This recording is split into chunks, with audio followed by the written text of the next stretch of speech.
All right, everybody, this is Sheets, and boy, oh boy, has COVID done a number on survivor pools. And, you know, you go back to my very first week doing this year, I predicted this, and I try to be intelligent about the advice about how I thought COVID would impact survivor pools.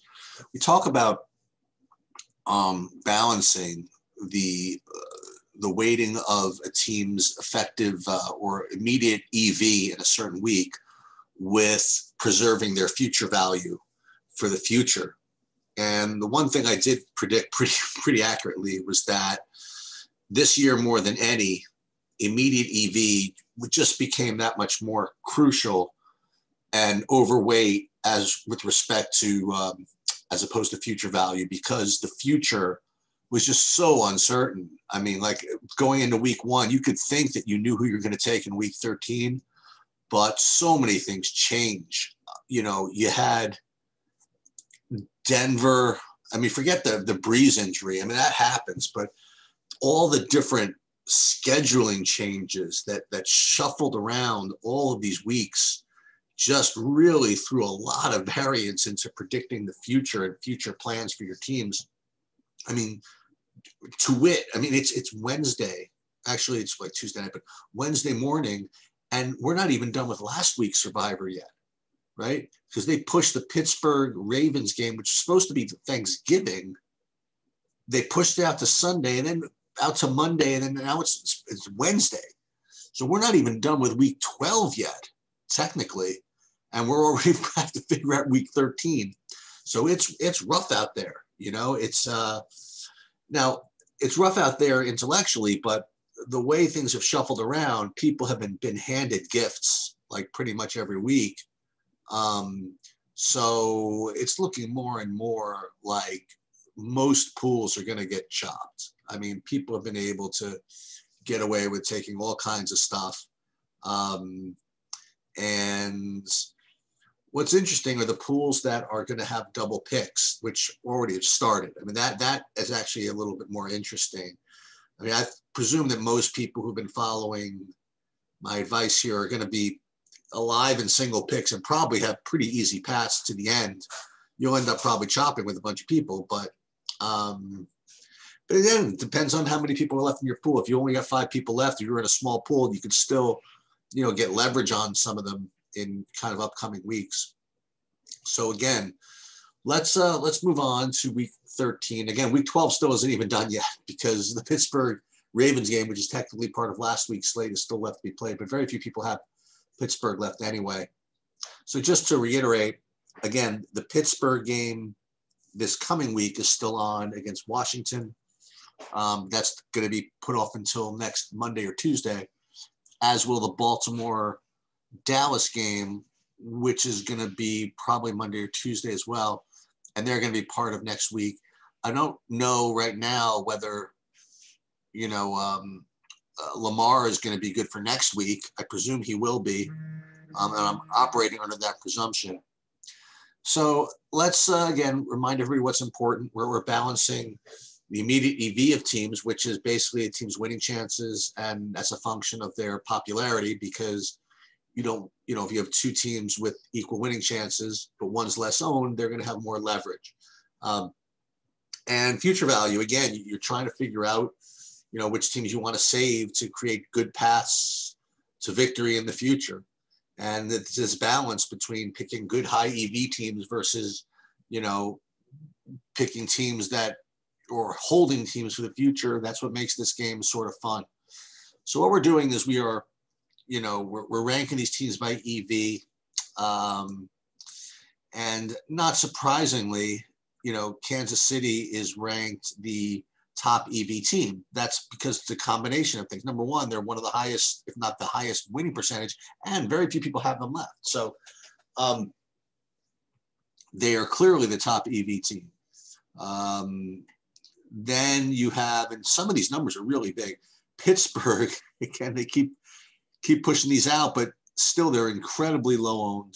But nobody has them left pretty much. I mean, I have them in a couple of pools, but for the most part, I mean, if you got Pittsburgh left still, you got them in an incredibly high leverage spot because no one else has them and they're at 83% winning chances.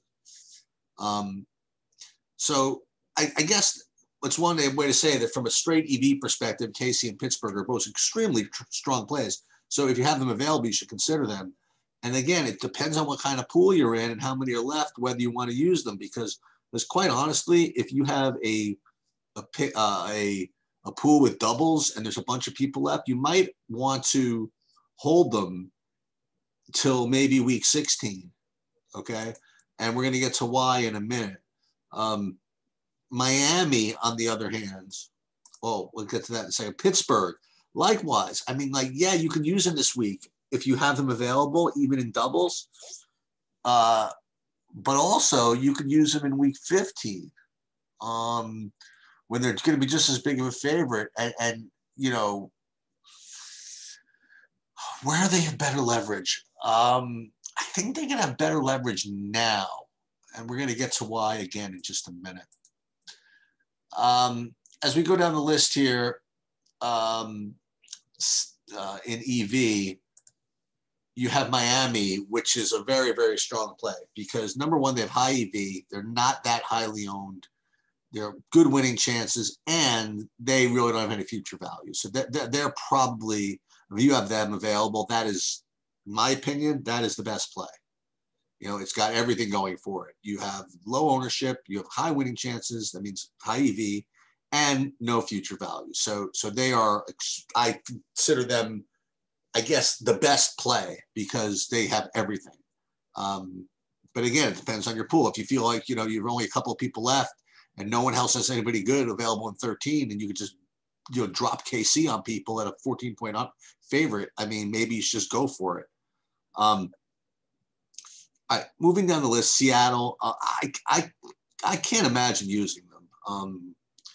Even though, I mean, they're projecting them to be 13% owned. I can't imagine using them when just next week in week 14, they're going to be 8 points bigger favorite than anybody else, right? Like this week, they're barely the biggest favorite. And they're not even the biggest favorite. They're like the fourth biggest favorite. And, you know, compared to week 14 where they lay over the field. So I can't imagine people using them. I guess that's one of the reasons why maybe they're an interesting pivot. Like if you want to play Seattle here and then somehow fade them in 14, I mean, that's really asking for it though. I mean, their winning chances are going to be like minus 700 in that game. So I wouldn't use Seattle this week. Not because they're a bad play, but because I just wouldn't be able to fade them in 14, I don't think. But again, you know, it depends on what you have left. If you have nothing left, okay, let's say you haven't been following my advice or whatever, this is all you got. What happened here?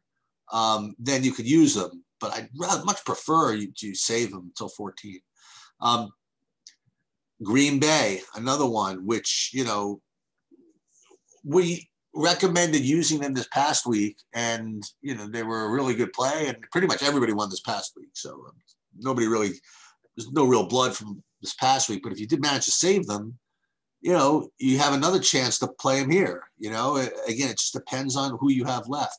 I do think that Green Bay is probably a little worse. It's definitely worse than Miami because Green Bay, if you don't play them, you could have them in a great spot in week 15 or maybe even week 17. So between Green Bay and Miami, I do think the Miami is the better play. But again, it just, and I can't give individual advice on everybody, but it just depends on who you have left.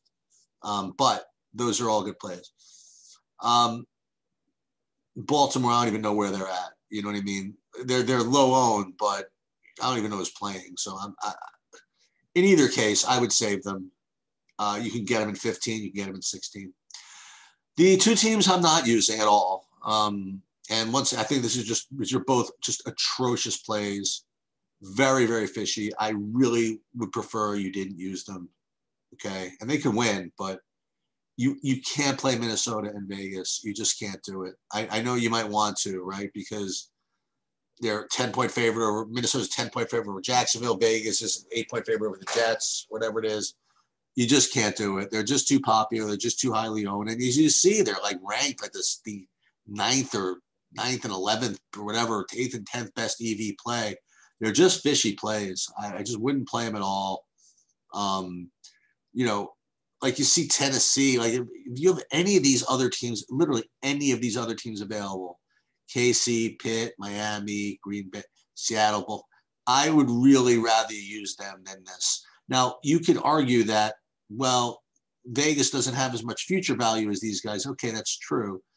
And Minnesota, though, you could use them in 15 if you wanted to.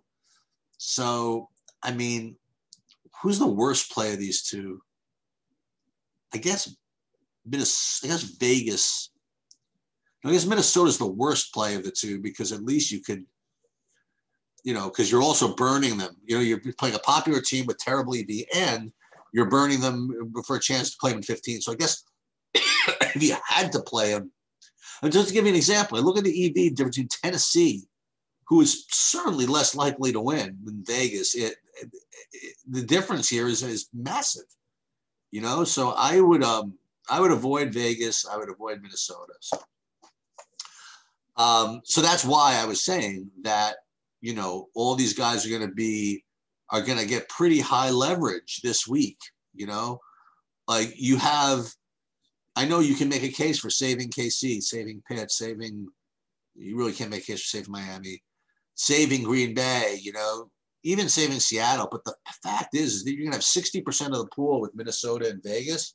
So if they lose, you know, the last thing you want to do is well, not the last thing you want to do. If they lose, it's a perfect situation if you have a team that has a big winning chance and big high EV, and you got that this week. You got popular teams with much less EV than your teams, you know? And so, yes, you're giving up some future value by dropping these KC, Pitts, Green Bays, you know?